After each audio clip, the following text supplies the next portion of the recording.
In this video, we're going to talk about how C# does basic arithmetic on integers and how C# evaluates complicated arithmetic expressions. We're going to look at comparison expressions. We're going to look at a bunch of different kinds of arithmetic. I want to be clear, this is going to have a lot of math in it, and some of it's going to seem pretty fiddly. But I want to be clear about how all of this works because a lot of beginner books get this wrong in very subtle ways. So let's go to the whiteboard, and we can take a look at an expression, something like, let's say, 10 plus 20 times 4. In C#, we use the asterisk as the multiplication operator. Now, you probably remember from your grade school arithmetic, right, that you follow a rule. In my school, it was called the Pedmus rule, right? The parentheses, exponentiation, division, multiplication, addition, subtraction rule. That said you do them in that order. You do whatever's in parentheses first, then you do any exponentiation. There's no exponentiation operation in C#. Then division, multiplication, addition, and subtraction in that order. That is not what C# does. It does something very similar to that, but there are some subtleties, right? So let's go into it, right? So in this case, C# would say we have 10, and we're going to add that to the quantity 20 times 4, which is 80, right? And that's 90. So you think, well, that seems to be following the Pedmus rule, right? Well, what about this? What if we have 30 minus 10 plus 20 times 4? Do we actually do the addition before the subtraction? Do we say, OK, we're going to do the multiplication first. 20 times 4 is 80. Then we're going to do the addition. 10 plus 80 is 90.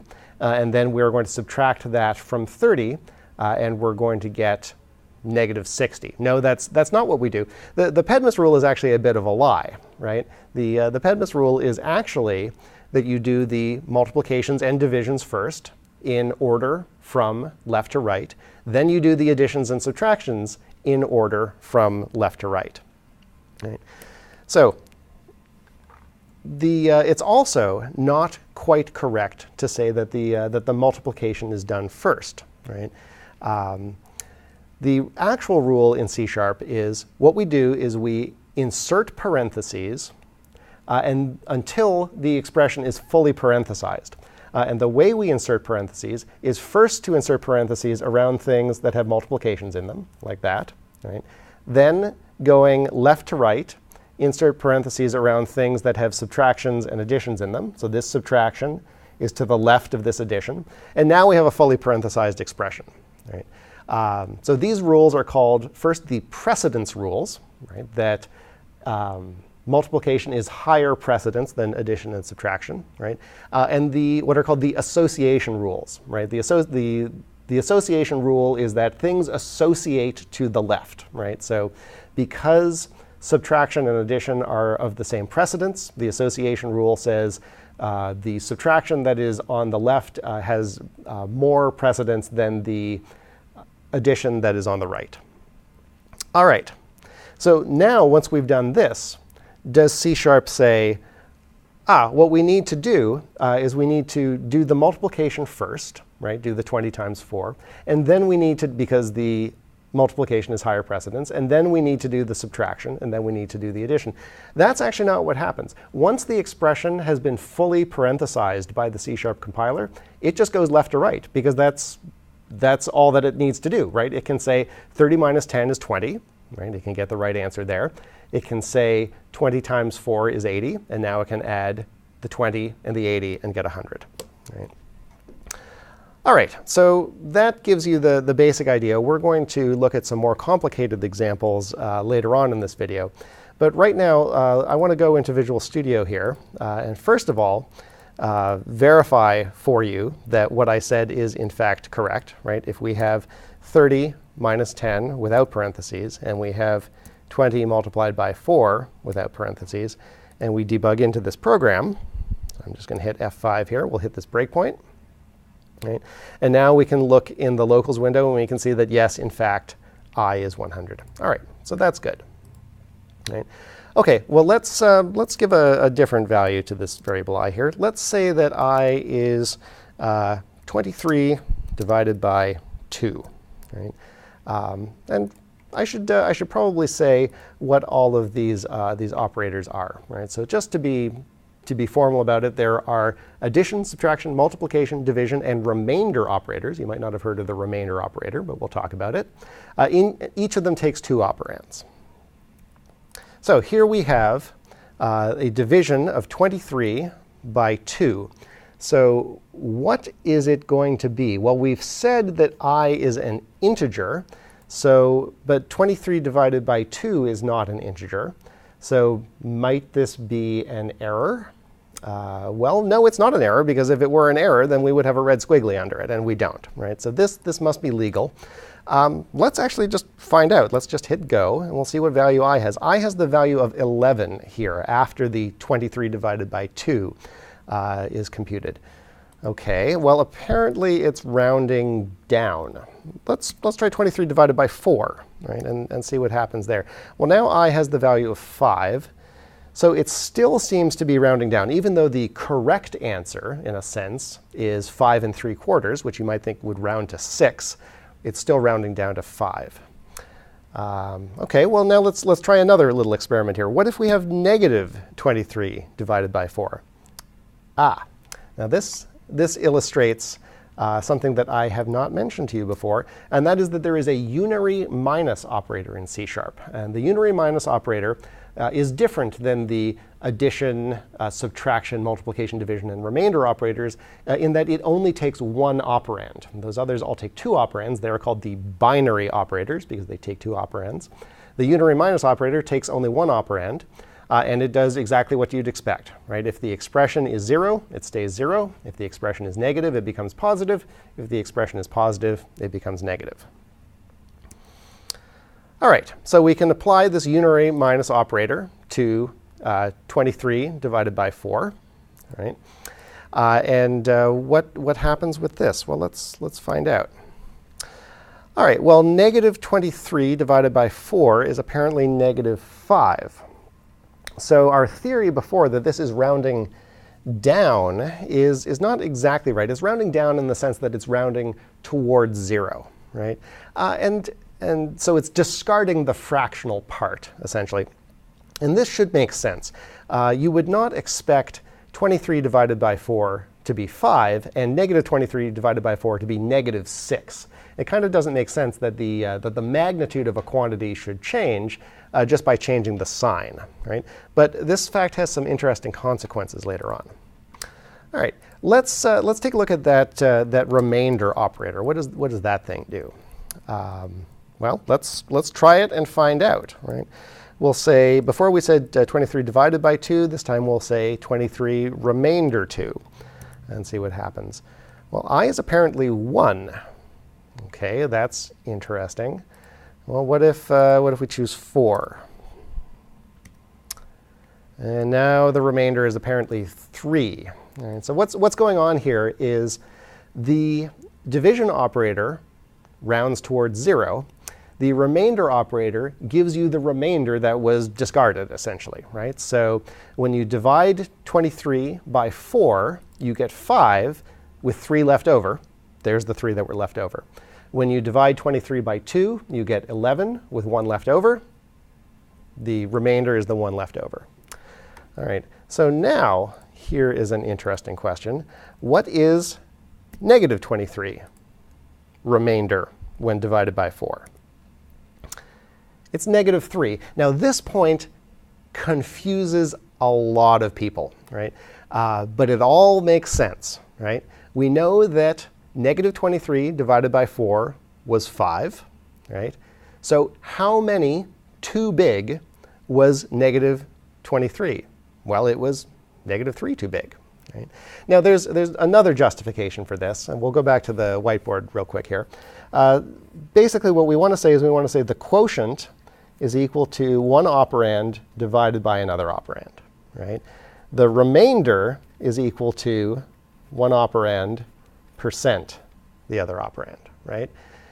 Now, if that's the quotient and that's the remainder, then clearly it should be the case that the quotient multiplied by the second operand plus the remainder should equal the first operand. This is the definition of what remainder means when we are doing integer division, right? So the fact that negative 23 remainder 4 is equal to negative 3 comes naturally out of this, right? There's no other way to do the math so that it works out unless you want to then say, well, no, if I want the remainder to always be positive, then sometimes the quotient has to change in its magnitude when you change the sign. All right, so I know that's a little bit confusing, but beginners often ask this question: why is it that when I try to figure out if a number is even, right, by checking to see what its remainder is when divided by 2, why do I sometimes get negative 1 instead of 1? And that's the reason why. So in addition to the plus and minus and times and divide operators, C# also provides comparison operators. So we can say x is less than y, x is greater than y, x is less than or equal to y. Note that it has to be less than followed by equal. You can't say equals and then less than, right? And the same is true for greater than or equal to y. Now the comparison operators that compare for equality are a little bit confusing. They are equals equals y, right? So this means x is equal to y, and the x is not equal to y is exclamation mark equals, right? Sometimes pronounced bang equals.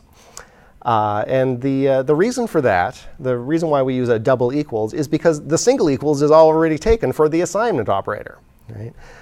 It can be confusing whether or not an equality is testing for equality or creating equality through assignment. So C# solves this problem by saying, OK, double equals is for testing equality. Single equals is for assignment. Visual Basic actually does this differently. Visual Basic tries to figure out from context which you mean, and if you get it wrong, it can be very, very confusing. So just try to remember that. Now, the type system of C# almost always catches it if you make a mistake, right? So let's take a look at some examples in code. We'll go back to Visual Studio here, right? We could say I equals 23 is less than 4, right? Oh, we have a red squiggly. Well, what's going on here? Well, if we mouse over this red squiggly, it says cannot implicitly convert type bool to int. What is going on there? It also notes that it says bool int operator less than int left int right. So what it's telling you here is this less than produces a Boolean. It produces either true or false, right? It's an operator on integers. It's the less than operator. And it takes two operands, which it's going to call left and right, right? We are trying to assign this Boolean quantity to this variable, which is of type int, right? So what we really need to do is we need to say bool b is equal to 23 divided by 4, right? And now if we run this thing, sorry, 23 is less than 4. And now if we run this thing, we can see that b is false, right? 23 is not less than 4. It is greater than 4, right? Or we could say 23 is not equal to 4. If we run that, then it's become true. So let's go back to the whiteboard again, and let's take a look at an even more complicated example, right? Suppose we have 30 minus 10 plus 20 times 4 is greater than 100 minus 1, right?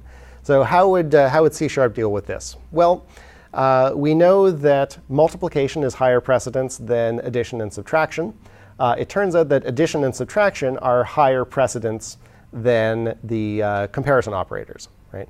So we begin with the highest precedence, right? So this becomes parentheses around 20 times 4. Right?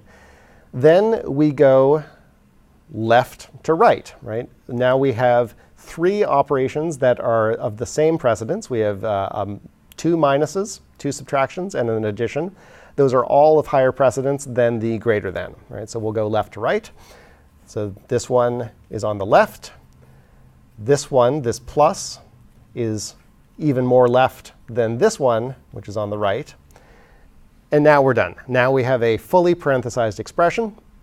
And now once we have a fully parenthesized expression, we can simply proceed from left to right. We can say 30 minus 10 is 20. 20 times 4 is 80. 80 plus 20 is 100. And 100 minus 1 is 99. Right? So let's actually try this out and make sure that we get the same result in C# as we expected. So we'll say 30 minus 10 plus 20 times 4 is greater than 100 minus 1. All right, we'll run this program and see what we get. And sure enough, it's true. 100 is greater than 99. So summing up, we saw that C# inserts parentheses around the unary minus first, then around the multiplications and divisions and remainders, then around the additions and subtractions, then around the comparisons.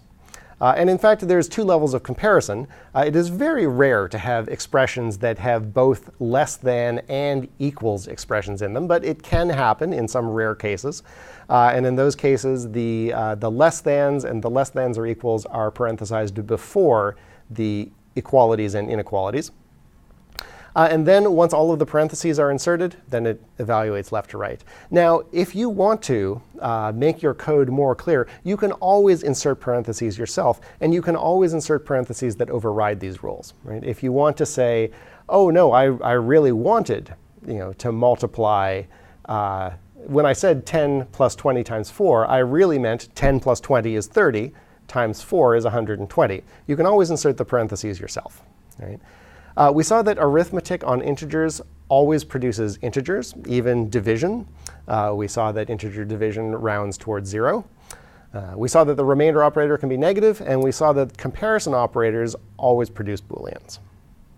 In our next video, we're going to do the same thing, except we're going to look at floating point arithmetic.